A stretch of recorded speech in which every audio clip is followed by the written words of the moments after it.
A chuva em Chicago não lava os pecados. Apenas faz com que o sangue escorra mais rapidamente para as sarjetas. Wyatt Vance pensava que estava apenas a terminar o seu turno num restaurante barato, ganhando $3 em gorjetas. O que ela não sabia era que o rapaz trêmulo que tinha encontrado, desmaiado no asfalto molhado, era o herdeiro do império criminoso mais perigoso da cidade. Ela fez uma chamada, discando um número rabiscado no braço da criança. Ela não chamou uma ambulância. Ela chamou o diabo. Quando Lorenzo Moretti atendeu, ela soube que não devia desligar. Você sobrevive. Enquanto isso, o letreiro de neon da lanchonete 24 Horas do Sal piscava com um zumbido moribundo, lançando uma luz amarela doentia sobre o pavimento molhado da Quinta Avenida. Eram 2h14 da manhã de uma terça-feira, o tipo de hora que pertence apenas aos desesperados e perdidos.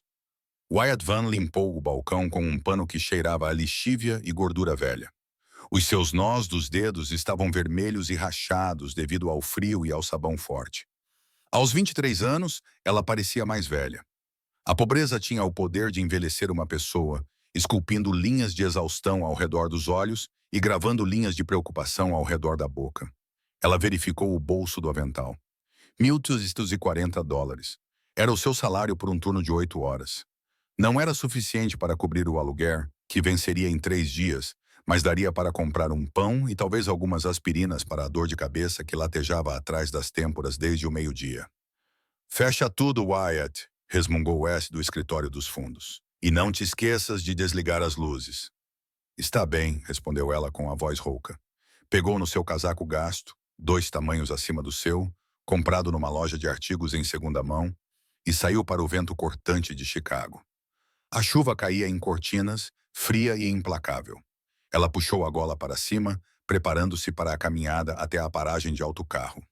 Foi então que viu o monte no chão. Enfiado entre um contentor do lixo e uma pilha de paletes de madeira no beco ao lado da lanchonete, parecia um monte de trapos descartados. A princípio, ela pensou que fosse um monte de trapos descartados. Então, os trapos se moveram. Um pequeno gemido abafado cortou o som da chuva. Wyatt congelou. A cidade a ensinara a manter a cabeça baixa. Nesse bairro, a curiosidade levava a assaltos ou coisas piores. Mas o som voltou. O som de uma criança. Ela entrou no beco, as botas a chapinhar numa poça. Olá, sussurrou ela. A pilha mexeu-se. Um rosto pequeno e pálido emoldurado por caracóis escuros encharcados olhou para cima. Era um menino, com menos de 6 anos. Ele vestia um pequeno smoking, feito à medida que devia custar mais do que Wyatt ganhava num ano, mas estava rasgado e coberto de lama. Os joelhos estavam esfolados e sangrando lentamente na chuva. Ei, disse Wyatt, ajoelhando-se instantaneamente e ignorando a sujeira. Você está bem, eu estou aqui. O menino não falou nada. Os olhos estavam arregalados e escuros como poças de terror, e ele estava olhando fixamente para ela. Ele tremia tão violentamente que os dentes batiam. Você consegue se levantar? Perguntou ela gentilmente, estendendo a mão. Ele tentou, empurrou o asfalto molhado, mas a sua perna esquerda cedeu imediatamente. Ele soltou um grito agudo e alto de dor e caiu de volta no chão. Tudo bem, não se mexa. Wyatt acalmou. Ela examinou-o em busca de ferimentos. Onde estão os seus pais, querido? O menino não respondeu. Em vez disso, estendeu o braço esquerdo na direção dela. Ele enrolou a manga encharcada da sua jaqueta. Escrito com caneta permanente preta grossa na pele pálida do seu antebraço estava um número de telefone. Não havia mais nada. Nenhum nome, nenhum ligue para a mãe. Apenas 10 dígitos. Wyatt ficou a olhar para ele. Um arrepio não relacionado com a chuva percorreu a sua espinha. Esta não era uma criança perdida num centro comercial. Era um plano de contingência. Ela tirou o seu smartphone rachado do bolso.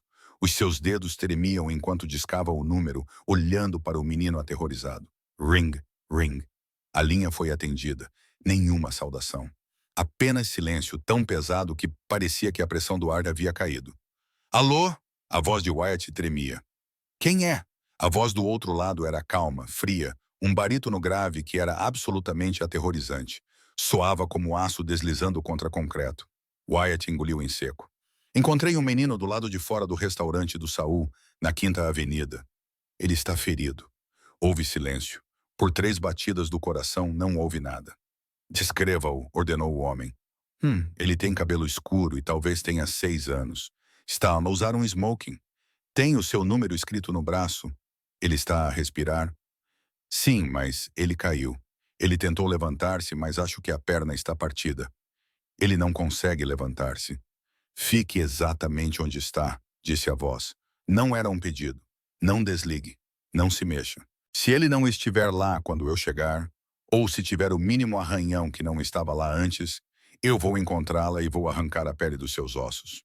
A linha ficou muda. Wyatt olhou para o telefone, o coração a bater contra as costelas como um pássaro preso. Arrancar a pele dos seus ossos. Não era uma figura de linguagem. Ela sabia disso. Quem é você? Sussurrou ela para o menino. Tirou o casaco, enrolou-o em torno dele e puxou-o para o seu colo, protegendo-o da chuva. Ele enterrou o rosto no seu suéter barato, agarrando o tecido com força desesperada. Eles esperaram. 5 minutos se passaram, depois 10. Wyatt pensou em fugir. Ela poderia deixar o menino ligar para o 999 anonimamente e desaparecer. Mas quando olhou para a perna do menino, que estava dobrada em um ângulo estranho, ela soube que não poderia deixá-lo sozinho na chuva gelada. Então a rua explodiu em luz. 3 Cadillac Escalades pretos derraparam na esquina, movendo-se em formação como tubarões em águas escuras. Subiram o passeio, destruindo o pavimento e bloqueando a entrada do beco. As portas abriram-se em uníssono. 6 homens saíram. Vestidos com fatos escuros, gotas de chuva brilhavam nos seus ombros largos. As espingardas automáticas estavam baixas, mas prontas nas suas mãos. Wyatt suspirou instintivamente e enrolou o corpo à volta do rapaz. Não o magoem, gritou ela. Os homens formaram um perímetro de costas para ela, criando uma parede de carne e Kevlar. Então a porta do SUV do meio abriu-se lentamente. Um homem saiu. Ele não trazia guarda-chuva e não parecia notar a chuva. Tinha bem mais de 1,80 m de altura, com um físico que se destacava no fato italiano cinza escuro. O seu cabelo era preto como azeviche e penteado para trás, revelando um rosto devastadoramente bonito, mas duro como granito. Tinha maçãs do rosto salientes, queixo afilado e olhos da cor de uma tempestade de inverno. Era Lorenzo Enzo Moretti, o amanhecer da Chicago Outfit. Wyatt não sabia o nome dele, mas podia sentir a sua aura de poder. Ela irradiava dele como o calor de uma fogueira. Ele caminhou em direção a ela, os seus sapatos caros rangendo no cascalho molhado. Ele olhou para o menino nos braços dela e, por uma fração de segundo, o granito rachou. Um lampejo de medo agonizante passou pelos seus olhos antes que ele recuperasse a compostura. Léo, ele sussurrou. O menino nos braços dela olhou para cima. Papá. A sua voz era um pequeno coachar. Enzo Moretti caiu de joelhos na lama, estragando um fato de 2.300 libras sem pensar 2 vezes. Estendeu as suas mãos grandes, pairando acima do menino, com medo de lhe tocar. Estou aqui, disse ele com uma voz surpreendentemente suave. Estou contigo, disse ele olhando para Wyatt. De perto, os seus olhos eram assustadores. Eles a dissecavam, analisando cada ameaça, cada mentira e cada segredo que ela já havia guardado. Você chamou? Ele disse. Sim, Wyatt gaguejou. Ele estava deitado aqui. Enzo acenou com a cabeça uma vez. Ele pegou o menino com força sem esforço, tomando cuidado para não colocar peso sobre a perna ferida. Dante! Ele gritou. Um dos homens armados se virou. Chefe, leve o médico para a propriedade agora! Sim, senhor! Enzo virou-se para ir embora, com o rapaz agarrado ao seu pescoço. Então parou. Virou-se para Wyatt, que ainda estava ajoelhada na lama, tremendo em seu uniforme fino e com o cabelo colado ao crânio pela chuva. Entre no carro, disse ele. Wyatt piscou. Qual número? Eu tenho que ir para casa. Enzo não levantou a voz. Não precisava. Você viu o meu filho? Você viu o meu rosto? Você vai comigo. Eu não vi nada, implorou Wyatt, recuando até bater na parede de tijolos da lanchonete. Eu só o ajudei. Por favor, eu só quero ir para casa. Enzo fez um gesto com 2 dedos. 2 dos guardas avançaram na direção dela. Antes que ela pudesse gritar, um deles agarrou-lhe o braço com firmeza, mas sem violência, deixando-a sem hipótese de fuga. Não torne isto difícil, senhorita, disse o guarda. Wyatt foi conduzida até o segundo SUV. Ela olhou para trás, para a lanchonete, para a vida miserável que era a sua, e viu tudo desaparecer quando a porta pesada se fechou, selando-a lá dentro com o cheiro de couro e óleo de arma. A viagem foi silenciosa. As janelas eram tão escuras que a cidade lá fora não passava de um borrão de luzes da rua. Wyatt sentou-se espremida entre dois guardas silenciosos que pareciam estátuas esculpidas em carne. O seu coração batia tão rápido que ela se sentia tonta. Abraçou os braços contra o peito, tentando parar de tremer, mas o agressivo sistema de climatização do carro não conseguia aquecer o frio nos seus ossos. Eles dirigiram por 30 minutos, deixando para trás a malha da cidade e seguindo pelas estradas sinuosas dos subúrbios ao norte. Passaram por altos portões de ferro e longas entradas de garagem até chegarem a uma fortaleza. A propriedade Moretti era menos uma casa e mais uma catedral gótica dedicada ao excesso. Tinha paredes de pedra maciças, holofotes e patrulhas armadas com cães. O SUV passou pelos portões e parou numa entrada circular grande o suficiente para um avião comercial. A porta se abriu. "Saia", disse o guarda. Wyatt saiu. As suas pernas pareciam gelatina. À sua frente, Enzo já carregava Léo pelos degraus de pedra maciços. Uma equipa de pessoas aguardava. Empregadas domésticas uniformizadas, homens de fato e um homem mais velho com uma mala médica preta. Ela foi conduzida para dentro. O hall de entrada era de tirar o fôlego. Piso de mármore, um lustre do tamanho de um carro e obras de arte nas paredes que pareciam pertencer a um museu. Mas Wyatt não conseguia apreciar nada disso. Sentia-se como um cão vadio enlameado que tinha sido arrastado para um palácio. "Leve-a para a biblioteca", ecoou a voz de Enzo da escada. Ele não olhou para trás. "E mantenha-a lá." "Sim, Dom Moretti", respondeu um guarda. Wyatt foi conduzida por um corredor e gentilmente empurrada para uma sala repleta de estantes de livros do chão ao teto. A porta se fechou e trancou atrás dela. Ela estava sozinha. Ela andava de um lado para o outro na sala, seus tênis molhados rangendo no tapete persa. O que estava a acontecer? Ela seria morta? Ela verificou o telemóvel. Sem sinal, é claro. 1 hora se passou. A adrenalina começou a diminuir, substituída por uma exaustão esmagadora. Wyatt afundou-se numa poltrona de couro e puxou os joelhos para o peito. Ela olhou para o fogo crepitante na lareira, zombando dela com seu calor. Finalmente, a porta se abriu. Enzo Moretti entrou. Ele estava diferente. Ele vestia calças pretas e uma camisa preta com as mangas arregaçadas, revelando antebraços musculosos cobertos por cicatrizes tênues. Ele segurava 2 copos contendo um líquido âmbar. Ele fechou a porta com o calcanhar. "Beba", disse ele, estendendo um copo para ela. Wyatt balançou a cabeça. "Eu não bebo." Ele colocou o copo bruscamente sobre a mesa. Ele tomou um gole do seu, sem tirar os olhos do rosto dela. "O Léo está estável, fratura em verde na tíbia, hipotermia leve. Ele está a perguntar por si." Wyatt pestanejou. "Por mim?" perguntou. "Por quê?" "Porque foi você quem o encontrou. Na mente dele, você é a sua salvadora." Enzo deu um passo à frente. O ar na sala pareceu ficar mais pesado. "Agora diga-me a verdade", disse ele. "Eu disse a verdade", disse Wyatt, com a voz trêmula, mas desafiadora. "Eu encontrei-o no beco. O meu filho foi levado de um local seguro há 3 horas", disse Enzo, baixando a voz para um sussurro perigoso. "2 dos meus melhores homens foram encontrados com a garganta cortada. As câmaras de segurança foram adulteradas. Foi um trabalho profissional. E, no entanto, ele acabou atrás de uma lanchonete na favela, onde uma garçonete por acaso o encontrou. Ele bateu o copo na mesa, o líquido espirrando pela borda. Wyatt recuou. "Para quem você trabalha?" Ele rugiu.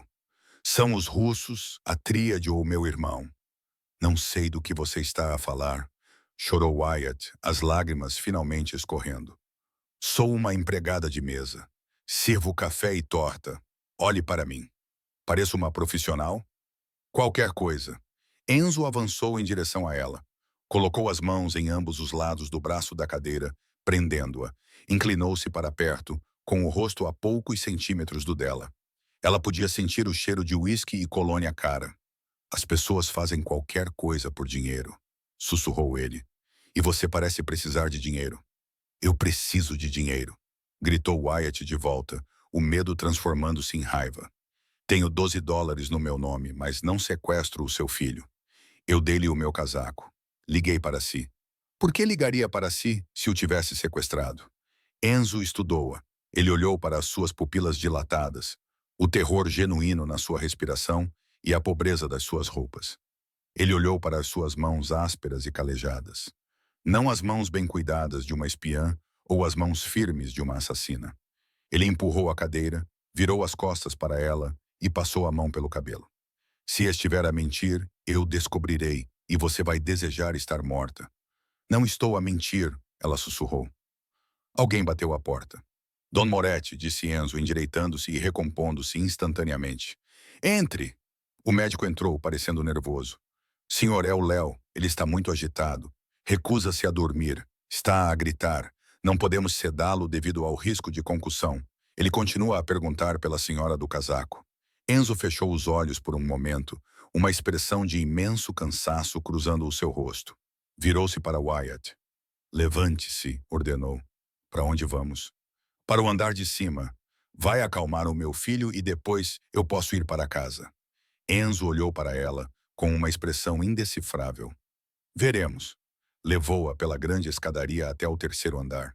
Entraram num quarto que parecia uma nave espacial, com brinquedos espalhados por todo o lado e uma cama em forma de carro de corrida.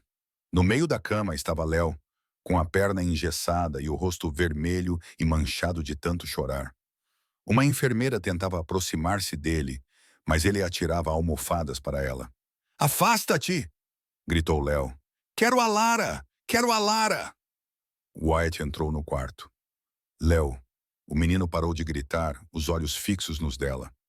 Lara. Ele estendeu os braços. Wyatt olhou para Enzo. Ele acenou com a cabeça. Ela caminhou até a cama e sentou-se na beirada. Léo imediatamente se aproximou e enterrou o rosto na barriga dela, soluçando. Você foi embora, acusou ele, a voz abafada pela camisa dela. Eu não fui embora, disse Wyatt, acariciando o cabelo dele instintivamente. Eu estava lá embaixo conversando com o seu pai. Não vá embora de novo, soluçou Léo. Os homens maus disseram que iam magoar o papá. Colocaram-me numa carrinha. Estava escuro. Wyatt sentiu o menino a tremer. Ela olhou para Enzo. O chefe da máfia estava parado na porta, observando-os. O seu rosto estava pálido. Ouvir o seu filho confirmar o rapto o atingiu duramente. Não vou a lado nenhum agora, murmurou Wyatt para o menino. Ela começou a cantarolar uma melodia suave. Uma canção de embalar que a sua mãe cantava para ela antes de morrer. Lavender's Blue, Dilly Dilly. Lentamente a tensão deixou o pequeno corpo de Léo. A sua respiração se acalmou. Em 10 minutos ele estava a dormir profundamente, com o punho ainda agarrado à bainha da camisa de Wyatt. Wyatt tentou soltar os dedos dele gentilmente, mas Léo choramingou durante o sono e apertou ainda mais o punho. Ela olhou para Enzo. Não consigo me mexer sem acordá-lo. Enzo ficou a observar a cena. Uma emoção estranha brilhou nos seus olhos. Algo entre gratidão e desconfiança. Ele entrou no quarto e puxou uma cadeira para perto da cama. Então pode ficar, disse ele baixinho. Por quanto tempo? Enzo olhou para o filho adormecido, depois para a empregada de mesa machucada e exausta que lhe salvara a vida. Até eu dizer que pode ir embora, respondeu ele. Agora está na cova do leão, Wyatt, e ninguém sai daqui até eu descobrir quem o levou. Wyatt olhou pela janela. A chuva continuava a cair, lavando o mundo. Mas dentro daquela casa, a sujeira estava apenas começando a vir à tona. Ela era uma prisioneira, guardando o filhote do predador mais perigoso da cidade. A pior parte era olhar para o menino adormecido. Ela sabia que, mesmo que a porta estivesse aberta, não teria saído. A luz do sol não acordou Wyatt suavemente. Ela o agrediu. Entrando pelas janelas do chão ao teto do quarto de Léo, era ofuscante. Ela acordou com um sobressalto, com o pescoço rígido por ter dormido na poltrona. A cama estava vazia. Um pânico frio e agudo atingiu o seu peito.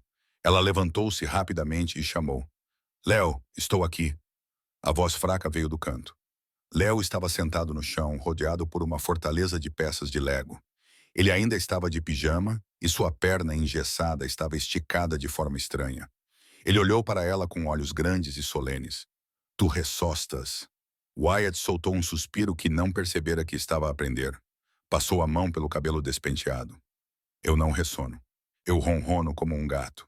Um sorriso tímido e hesitante tocou os cantos da boca do menino.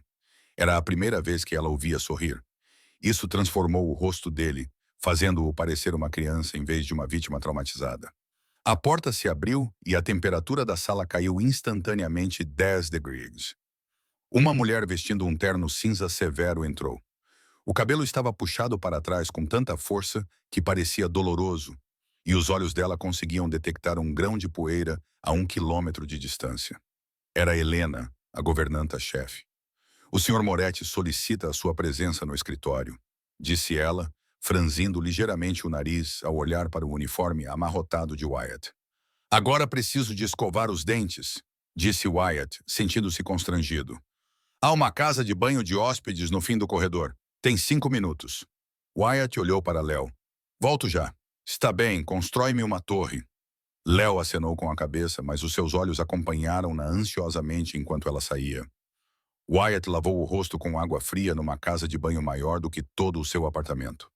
Olhou-se no espelho. Tinha olheiras e uma mancha de gordura na gola. Parecia exatamente o que era. Uma empregada de mesa que não pertencia ali. Ela foi conduzida até uma pesada porta de carvalho. Helena bateu uma vez e abriu a porta. O escritório cheirava a papel velho, tabaco e poder.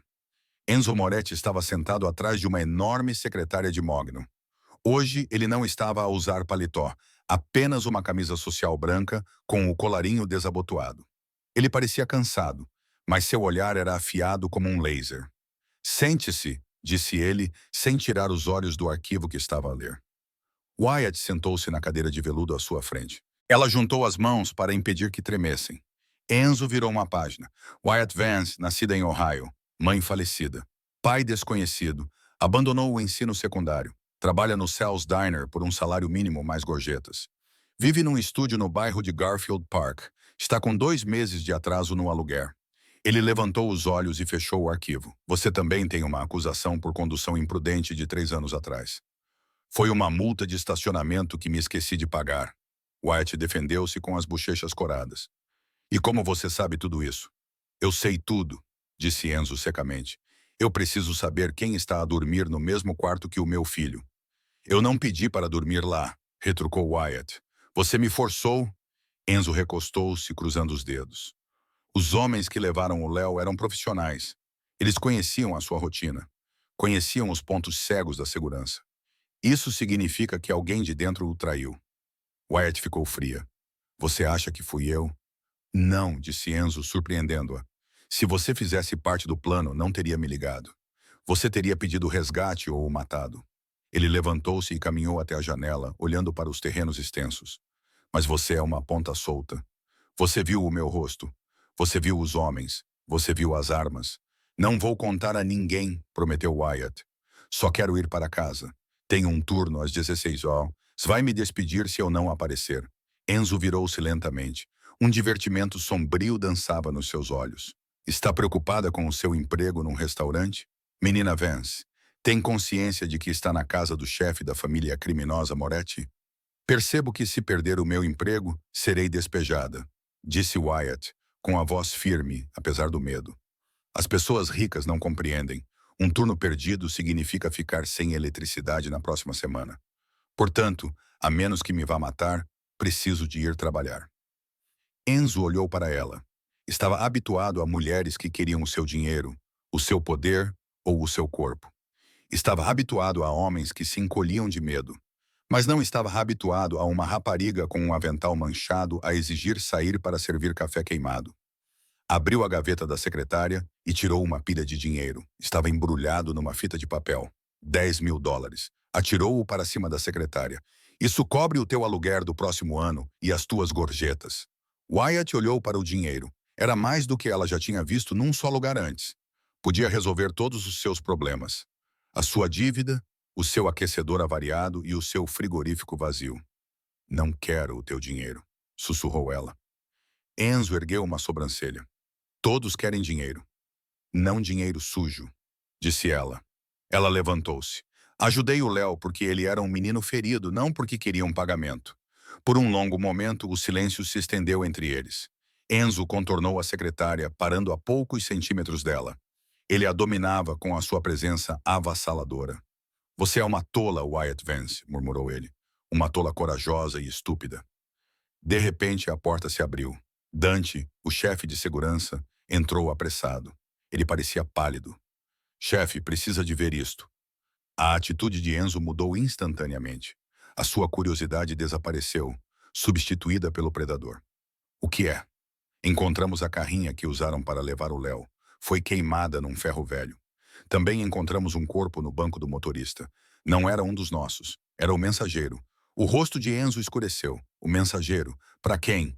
Os Vipers. Os Vipers. Um gangue rival do lado sul. Eles são cruéis, desorganizados e violentos. O punho de Enzo cerrou-se involuntariamente. Pega no carro, Enzo, disse Wyatt, dando um passo à frente sem pensar.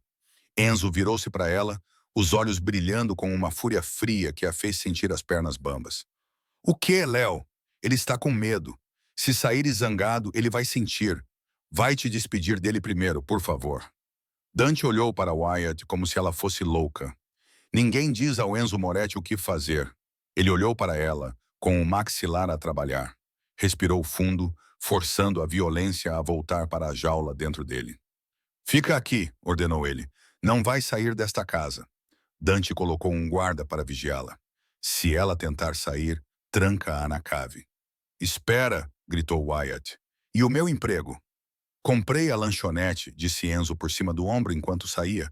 Estás de licença remunerada. 2 dias se passaram. A mansão era uma prisão dourada. Wyatt não via Enzo desde que ele partiu para o ferro velho. A casa estava silenciosa, cheia dos sussurros abafados dos funcionários que sabiam que uma guerra estava a chegar. Wyatt passava todas as horas acordado com Léo. Ele disse-lhe que adorava dinossauros. Era alérgico a morangos e que a sua mãe tinha morrido quando ele era bebê. Ele não falava muito sobre isso, mas Wyatt podia ver o vazio que a ausência dela tinha deixado na sua vida. Enzo era um protetor e um provedor, mas não sabia como cuidar. Na terceira noite, uma tempestade se aproximou. Trovões sacudiram as janelas da sala de jantar. Enzo finalmente voltou. Ele sentou-se à cabeceira da longa mesa, parecendo exausto. Havia um hematoma nos seus nós dos dedos e um pequeno corte acima da sobrancelha. Ele comeu mecanicamente, olhando para o seu telemóvel. Wyatt e Léo estavam sentados à sua direita. A tensão era palpável. Come a tua sopa, Léo, disse Enzo, sem levantar os olhos. Não quero. Parece verde, resmungou Léo, afastando a tigela de sopa cremosa de espinafre. É boa para os teus ossos, disse Enzo severamente. Come logo, disse Léo, cruzando os braços. Não, quero queijo grelhado. Enzo bateu com o telemóvel na mesa. Leonardo, não me teste esta noite. Wyatt interveio. Ela percebeu que Enzo estava a ficar impaciente. Ei, Léo, lembra-se do que conversamos? Os dinossauros eram fortes porque comiam verduras? Veja o braquiossauro. Ela pegou na colher. Vou provar primeiro. Se eu me transformar num dinossauro, você terá que comer o resto. Léo riu. Ok, Wyatt mergulhou a colher na sopa. Levou-a aos lábios. O cheiro era intenso, alho, natas, espinafre e mais alguma coisa. Amêndoas amargas. O aroma era fraco, quase imperceptível sob o cheiro do alho. Mas Wyatt tinha trabalhado em restaurantes durante 5 anos. Ela conhecia o cheiro de ingredientes velhos e produtos químicos. Ficou parada, com a colher a poucos centímetros da boca. O que é isso? Perguntou Enzo, estreitando os olhos. Wyatt olhou para a sopa, depois para Enzo. O seu coração começou a bater forte. Amêndoas? Por que a sopa de espinafre teria cheiro de amêndoas? Ela se lembrou de um documentário policial que assistira tarde da noite. Cianeto. Não coma isso, sussurrou ela. Enzo franziu a testa. O quê? Wyatt afastou a mão de Léo quando ele tentou pegar um pãozinho no prato. Não comam nada. Ela levantou-se, empurrando a cadeira para trás. Enzo, a sopa. Cheira a amêndoas. Enzo olhou para ela por um segundo. Então, ele se moveu com uma velocidade assustadora.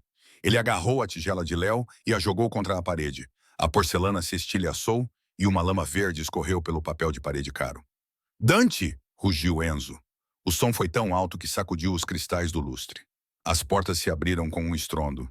Dante e 3 guardas entraram correndo, com as armas em punho. Chefe, tranque a cozinha. Enzo rosnou, sua voz um grunhido baixo e animalesco. Tragam-me o chefe e o kit de testes. Aterrorizado pela violência repentina, Léo começou a chorar. Wyatt o pegou no colo e o afastou da mesa. Tudo bem, querido. Tudo bem. Enzo virou-se para Wyatt. O seu rosto estava pálido e os seus olhos arregalados ao perceber o quão perto o seu filho tinha estado da morte. Ele olhou para a sopa derramada, depois para Wyatt, que tremia. Um guarda entrou correndo com um pequeno kit químico. Ele passou uma tira de papel pela sopa no chão. Ela ficou vermelha brilhante. Cianeto, confirmou o guarda com a voz trêmula. Uma dose letal. O silêncio tomou conta da sala. Um silêncio pesado e sufocante. Se Wyatt não o tivesse impedido, Léo estaria morto. Enzo olhou para o seu filho, depois para Wyatt. Ele caminhou até eles. Parecia que ia desmaiar, mas, em vez disso, estendeu a mão e tocou a bochecha de Wyatt. A sua mão era áspera e quente e tremia ligeiramente. Salvaste-o, sussurrou Enzo. Outra vez? Quem fez a sopa, Chloe? Perguntou Wyatt num guincho quase inaudível. O chefe está comigo há 10 anos, disse Enzo com a voz a endurecer-se como gelo. O que significa que alguém o influenciou ou alguém o substituiu. Chefe, interrompeu Dante ouvindo o seu auricular. A cozinha está vazia. A porta dos fundos está aberta. O chefe desapareceu. Os olhos de Enzo ficaram negros. Encontrem-no. Virem esta cidade do avesso. Quero-o vivo. Quero saber quem lhe pagou. Ele voltou-se para Wyatt. Leva o Léo para cima. Tranca a porta. Não a abra para ninguém além de mim. Nem mesmo para o Dante. Para onde vais? Perguntou Wyatt, segurando Léo com força. Enzo tirou uma arma do coldre nas costas. Verificou a câmara com um clique metálico. Vou limpar a minha casa. A noite tornou-se um borrão de terror. Wyatt sentou-se no quarto de Léo com as costas encostadas na porta pesada. Ela empurrou a cômoda para a frente dela por precaução. Léo estava a dormir na cama, exausto de tanto chorar. Lá embaixo, ela podia ouvir gritos e ocasionalmente o som de algo pesado a partir-se. Tentou tapar os ouvidos, mas não conseguiu bloquear a realidade da sua situação. Isto não era um filme. Eram homens maus a fazer coisas más uns aos outros. Por volta das 3 da manhã, o barulho parou. Ouviu-se uma batida suave na porta. Era Wyatt. Era Enzo. A sua voz estava rouca. Wyatt hesitou. Ela moveu a cômoda lentamente, estremecendo com o som de atrito que ela fazia. Ela destrancou a porta e abriu-a ligeiramente. Enzo estava parado no corredor. Ele tinha tirado a camisa. O seu peito e braços estavam cobertos de suor e manchas vermelhas.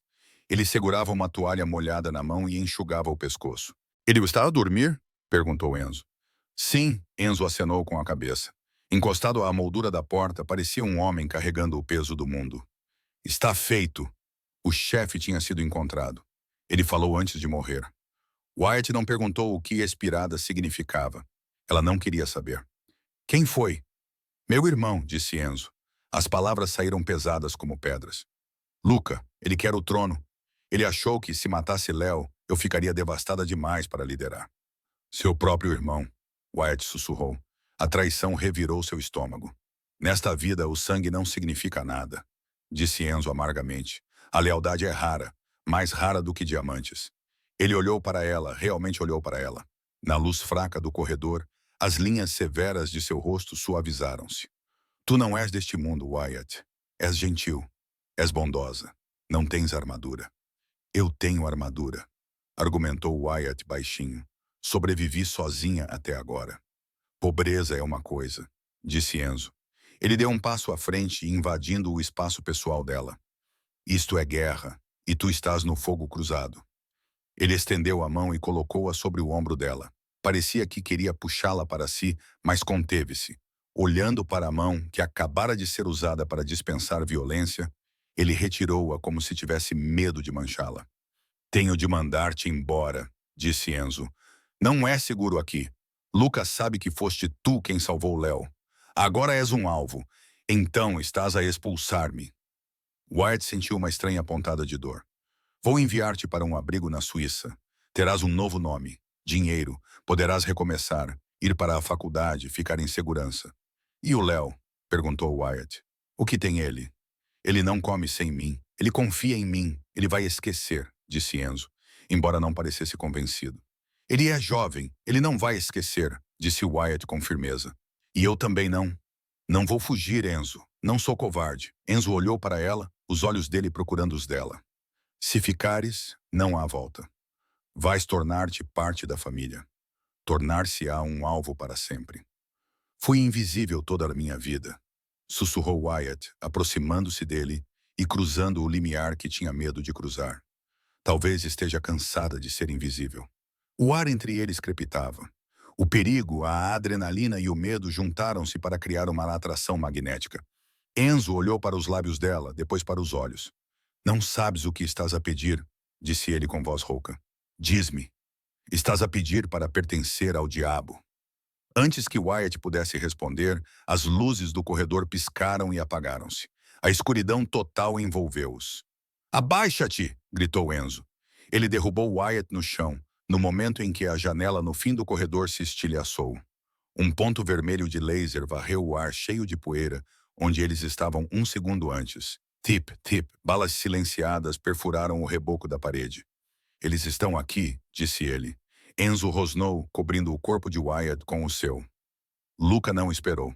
Ele arrastou Wyatt para o quarto e chutou a porta para fechá-la. Lou, disse Wyatt, rastejando em direção à cama no escuro. Agarre-o, ordenou Enzo.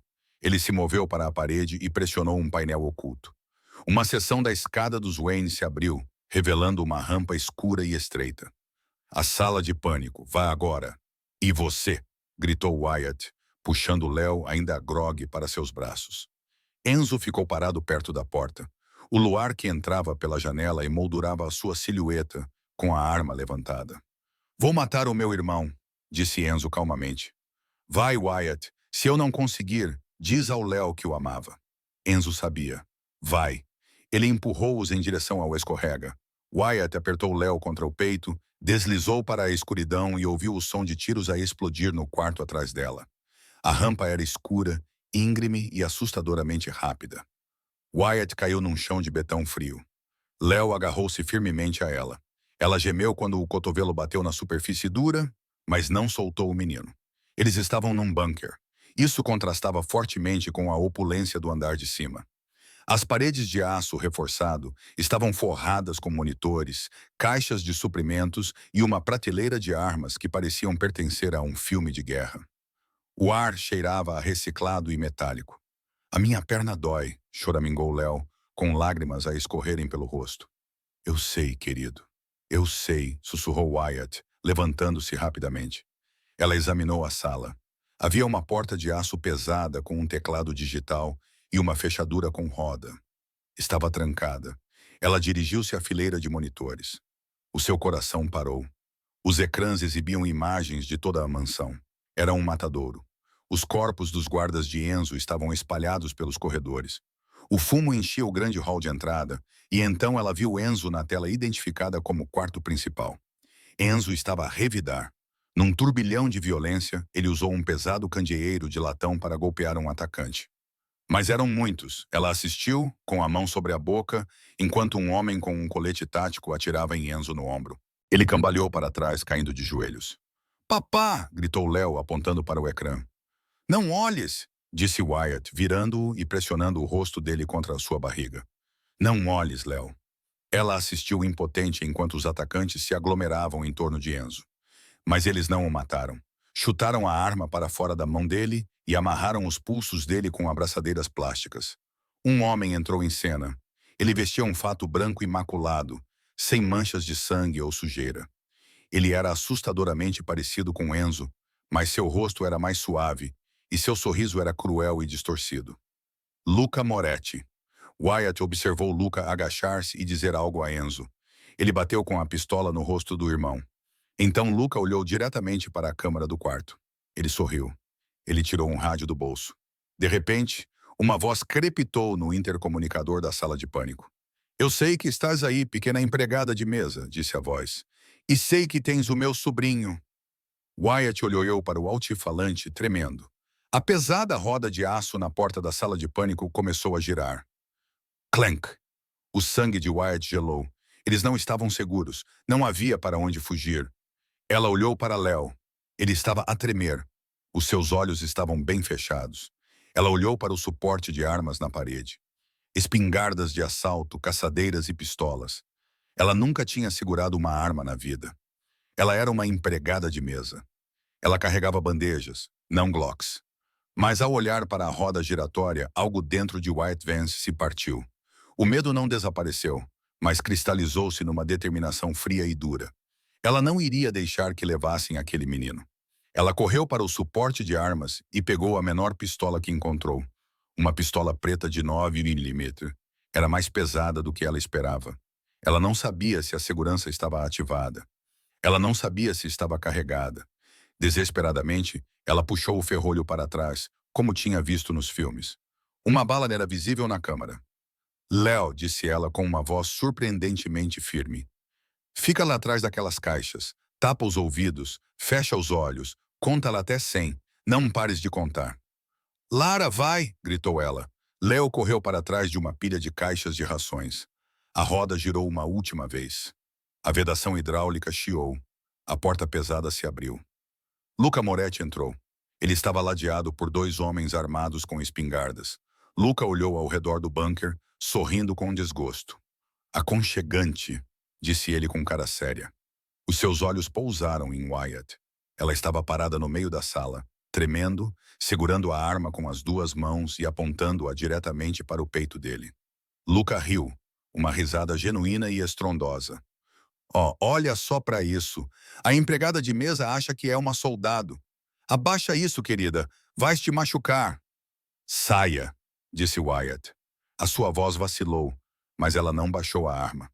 Onde está o rapaz? Luca deu um passo à frente. Sai daqui, disse eu. Mata-a, disse Luca ao seu guarda. O guarda à esquerda levantou a espingarda. Wyatt não hesitou. Ela não mirou, apenas apertou o gatilho. Bang! O som foi ensurdecedor na pequena sala de betão. O recuo sacudiu o seu braço com dor. Ela não acertou o guarda, mas a bala atingiu o extintor de incêndio montado na parede ao lado da cabeça de Luca. O tanque explodiu, enchendo a entrada do bunker com uma enorme nuvem de fumo químico branco e espumoso. Os meus olhos! Gritou Luca, arranhando o rosto. O caos se instalou. Os guardas começaram a atirar cegamente para dentro da sala. As balas ricocheteavam no chão e nas paredes de betão. Wyatt mergulhou atrás da secretária de metal, cobrindo a cabeça. Léo, fica abaixado. Ela espreitou por cima da secretária. A fumaça branca era espessa e cegava os atacantes. Ela viu uma sombra se movendo na névoa. Ela atirou novamente. Bang! Depois, outra vez. Ela não tinha ideia do que estava a atingir, mas estava a fazê-los hesitar. Fragot! Gritou um dos guardas. Lança uma granada! Não! Gritou Luca, tossindo na fumaça. Se matares o rapaz, perco a minha vantagem. Entra aí e pega-os. Um guarda saiu da fumaça e correu em direção à secretária. Wyatt apontou a arma, com as mãos a tremer violentamente. Ela puxou o gatilho. Clique. Ela tinha se esquecido de verificar o carregador. Estava vazio ou encravado. O guarda agarrou-a pelos cabelos e puxou-a por cima da secretária. Wyatt gritou, chutando e arranhando. Ela arranhou o rosto dele com as unhas, fazendo-o sangrar. Ele grunhiu e deu-lhe um tapa, jogando-a contra a parede de metal. A sua visão ficou embaçada. Ela sentiu gosto de sangue na boca. O guarda se inclinou sobre ela, levantando a coronha do rifle para esmagar o crânio dela. Boa noite, vadia! Houve um estrondo repugnante, mas Wyatt não sentiu nada. Os olhos do guarda arregalaram-se. Ele balançou e depois caiu para a frente, revelando Enzo Moretti atrás dele.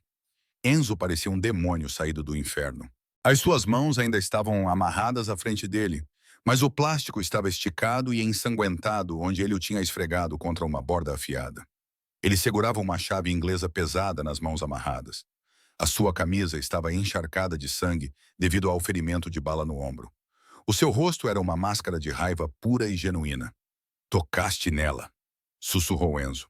O segundo guarda lhe apontou para Enzo. Enzo moveu-se com uma velocidade impossível, usando o corpo do primeiro guarda, que estava a cair, como o escudo humano.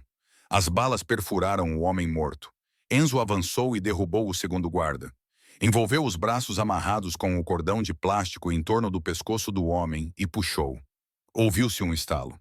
O guarda ficou inerte. Luca Moretti estava parado junto à porta, limpando a espuma dos olhos. Ele pestanejou, limpando a visão a tempo de ver os seus 2 mercenários de elite mortos no chão e o seu irmão coberto de sangue a virar-se para ele. Luca procurou a pistola. Enzo não correu. Ele caminhou, passos lentos e deliberados. Luca disparou. A bala raspou as costelas de Enzo. Enzo nem sequer vacilou. "Afasta-te!" gritou Luca, dando um passo para trás e batendo na moldura da porta. "Sou teu irmão. Não podes matar a família." Enzo parou a poucos centímetros de distância. Olhou para a arma na mão de Luca, depois para o seu irmão aterrorizado. "Deixaste de ser minha família no momento em que ameaçaste o meu filho", disse Enzo suavemente. Ele levantou as mãos amarradas e baixou-as num arco violento. O golpe acertou o pulso de Luca, quebrando o osso. A arma caiu no chão. Enzo agarrou Luca pelo pescoço com as 2 mãos e o prendeu contra a parede de aço. Ele começou a apertar. "Enzo!" A voz de Wyatt cortou a névoa de fúria vermelha. Enzo congelou. Ele não desviou o olhar de Luca, cujo rosto estava ficando roxo, mas fez uma pausa. "Léo está a observar", sussurrou Wyatt. Os olhos de Enzo se voltaram para o canto. Léo espreitava por trás das caixas, com os olhos arregalados de horror. Enzo voltou a olhar para Luca. Ele soltou o aperto. Luca deslizou para o chão, ofegante e segurando a garganta. "Você está certo", disse Enzo. Ele virou as costas para o irmão. Dante apareceu na porta, ensanguentado, mas vivo, liderando uma segunda onda de soldados leais a Moretti que finalmente haviam retomado a casa. "Levem-no", ordenou Enzo, apontando para Luca. "Levem-no para o armazém. Eu cuidarei dele mais tarde, quando meu filho não estiver a assistir." Dante assentiu com severidade. 2 homens arrastaram Luca, que chorava, para longe. Enzo ficou no centro da sala, balançando levemente. A adrenalina estava a diminuir e ele começava a sentir os efeitos da perda de sangue. Olhou para Wyatt. Ela estava ferida e a sangrar do lábio, com o cabelo emaranhado de suor. Estava linda. Deu um passo em direção a ela, mas os joelhos cederam. "Enzo!" Wyatt lançou-se para a frente e apanhou-o antes que ele caísse no chão. Ambos caíram no betão frio. "Tu", disse Enzo com voz rouca, com a cabeça apoiada no colo dela. "Tu disparaste o extintor de incêndio." "Inteligente. Eu estava a mirar na cabeça dele", admitiu Wyatt, com lágrimas misturadas com o sangue no rosto. Enzo soltou uma risada fraca que se transformou em tosse. "Lembra-me. Nunca te deixes zangar." Os olhos dele reviraram, e ele ficou mole nos braços dela. "Médico!" gritou Wyatt, a voz ecoando nas paredes de aço. "Precisamos de um médico." O ritmo constante do monitor cardíaco era a nova trilha sonora da vida de Wyatt. Já fazia 3 dias. Enzo havia sido transferido da UTI para uma suíte privada de recuperação na ala leste da mansão. A bala havia passado a poucos centímetros do pulmão. Ele teve sorte. Ou, como Dante disse, ele era teimoso demais para morrer. Wyatt sentou-se perto da janela, observando os jardineiros repararem os danos no gramado. Ela usava um vestido de seda que custava mais do que o seu carro. Era uma sensação estranha contra a sua pele. "Pare de pensar tão alto", disse uma voz rouca vinda da cama. Wyatt virou-se. Enzo estava lá acordado. Ele parecia pálido contra os travesseiros brancos e tinha o ombro fortemente enfaixado, mas os seus olhos estavam claros. "Eu não estava a pensar", disse Wyatt, caminhando até a cama. "Eu estava preocupada." "O Luca está sob controlo", disse Enzo sombriamente. "A organização está segura. A ameaça desapareceu." "Eu sei." "Então o que é?" Wyatt olhou para as suas mãos. "A assistente social veio enquanto tu dormias." Ela perguntou sobre o incidente. "Os teus advogados trataram disso, é claro. Disseram que foi um assalto à residência. Pagaram a todos. É assim que o mundo funciona, Wyatt." "Não é assim que o meu mundo funciona", disse ela suavemente. "No meu mundo, as pessoas vão para a prisão. No meu mundo, não há salas de pânico, nem tiroteios." Enzo estendeu a mão boa. Wyatt hesitou, depois colocou a mão na dele. O aperto dele era forte. "O avião para a Suíça está abastecido", disse Enzo baixinho. "O passaporte está pronto. O teu nome é Helena Rossi. Há uma conta de 5 milhões de dólares em Zurique. Podes partir agora mesmo. Podes ter a vida normal que desejas. Podes encontrar um homem simpático que seja contabilista ou dentista. Podes estar segura. Wyatt olhou para ele. Pensou na cafetaria, na gordura, nos clientes mal educados e na solidão do seu apartamento vazio. Depois pensou nos últimos 3 dias, sentada ao lado da cama de Enzo, e a ler para Léo até ele adormecer. Pensou na forma como os funcionários agora olhavam para ela, não com desdém, mas com respeito. Ela tinha lutado por esta família. Tinha sangrado por ela. É isso que queres? Perguntou ela. Queres que eu vá embora? Enzo desviou o olhar e ficou a olhar para o teto. Pela primeira vez, o grande chefe da máfia parecia vulnerável. Quero que esteja segura. Não estou segura. Eu sou a morte, Wyatt. Destruo tudo em que toco. Não destruíste o Léo, argumentou ela. Salvaste-o. Salvaste-o, corrigiu Enzo. Salvaste-nos aos dois. Onde está o Léo? Está na sala de cinema a ver Jurassic Park. Wyatt sorriu. Apertou a mão de Enzo. Se eu for para a Suíça, quem vai obrigá-lo a comer espinafres? Enzo olhou para ela. A esperança brilhou nos seus olhos, crua e desprotegida. Podemos contratar uma ama. Ele não quer uma ama, disse Wyatt. Ela inclinou-se com o rosto a poucos centímetros do dele. E eu não quero um dentista. Wyatt advertiu Enzo com voz baixa. Se ficares, não há saída. És minha hoje, amanhã, até ao dia da minha morte. Usarás o meu anel, terás o meu nome, e qualquer pessoa que olhar para ti saberá que tocar em ti é declarar guerra à família Moretti. Eu sei, sussurrou ela. Diz, ordenou ele. Diz que compreendes. Eu compreendo. Não vou embora, Enzo. Estou em casa. Enzo soltou um suspiro irregular. Puxou-a para si, enredando a mão no cabelo dela. Beijou-a. Não foi um beijo gentil. Foi possessivo, desesperado e intenso. Tinha o sabor da dor e da promessa. Era o selo de um contrato escrito com sangue. 6 meses depois, o baile de gala de caridade para o Hospital Infantil de Chicago era o evento da temporada. O salão de baile estava cheio da elite da cidade. Políticos, juízes, celebridades e figuras poderosas que puxavam os cordelinhos nas sombras.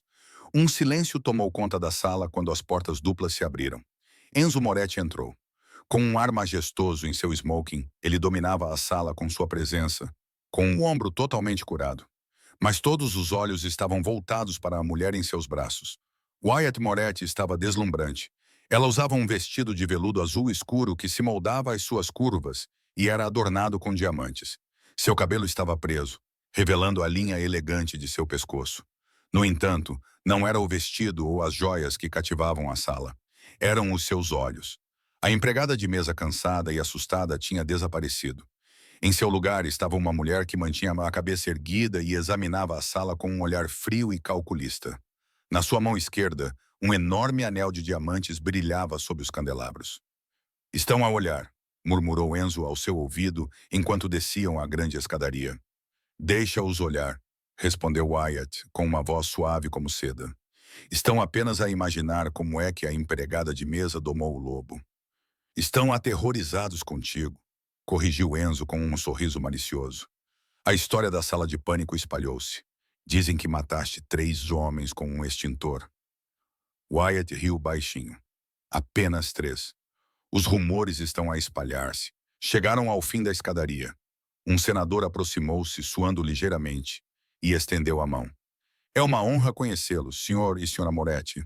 Wyatt apertou a mão do senador. Não apertou com força, mas o seu aperto foi firme. Ela sorriu, mas o sorriso não chegou aos olhos. Senador, disse ela, o meu marido disse-me que o senhor está a atrasar as licenças de zoneamento para o nosso novo armazém. Espero que possamos resolver isso esta noite. Eu odiaria que as coisas se complicassem. O senador empalideceu. Ele olhou para Enzo. Enzo apenas deu de ombros, olhando para sua esposa com orgulho indisfarçável. O senhor ouviu a senhora senadora, disse Enzo, e a minha esposa tem um temperamento terrível. O senador gaguejou as suas desculpas e se afastou rapidamente. Wyatt sentiu um pequeno puxão no seu vestido. Ela olhou para baixo. Léo estava ali, elegante num smoking em miniatura. Ele deveria estar com a ama, mas tinha se escapado. Mamã, sussurrou ele. Estou aborrecido. Podemos ir comer hambúrgueres? O coração de Wyatt encheu-se ao ouvir a palavra mamã. Ele demorou 3 meses para dizer isso, e cada vez que o fazia era como um presente. Ela olhou para Enzo. Ele observava-os, os seus olhos escuros cheios de um amor tão intenso que poderia incendiar o mundo. Hambúrgueres, pensou Wyatt. Bem, primeiro temos de fazer uma doação. Depois, talvez possamos sair pela porta dos fundos. Sal's Diner? Perguntou Enzo, levantando uma sobrancelha. Sal's Diner? Confirmou Wyatt. O rei de Chicago, Enzo Moretti, pegou nas mãos da sua esposa e do seu filho. Mostre o caminho, minha rainha. Eles atravessaram a multidão, abrindo caminho como a realeza. Wyatt não olhou para trás, para a vida que deixara para trás. Ela atravessara o fogo e emergido do outro lado, não como uma sobrevivente, mas como uma governante. Ela chamara o diabo para ajudá-la. E no final, ela não apenas sobreviveu a ele, ela aprendeu a amá-lo. Juntos, eles dominavam a noite. Que jornada! De um turno solitário num restaurante à chuva ao trono do submundo de Chicago, eles provaram que a pessoa que te salva nem sempre vem na forma de um cavaleiro de armadura brilhante. Às vezes, é o monstro que todos temem. Se gostou da intensa saga de Wyatt e Enzo, curta este vídeo, inscreva-se no canal e clique no ícone da campainha para nunca perder a próxima história dramática. Obrigado por assistir.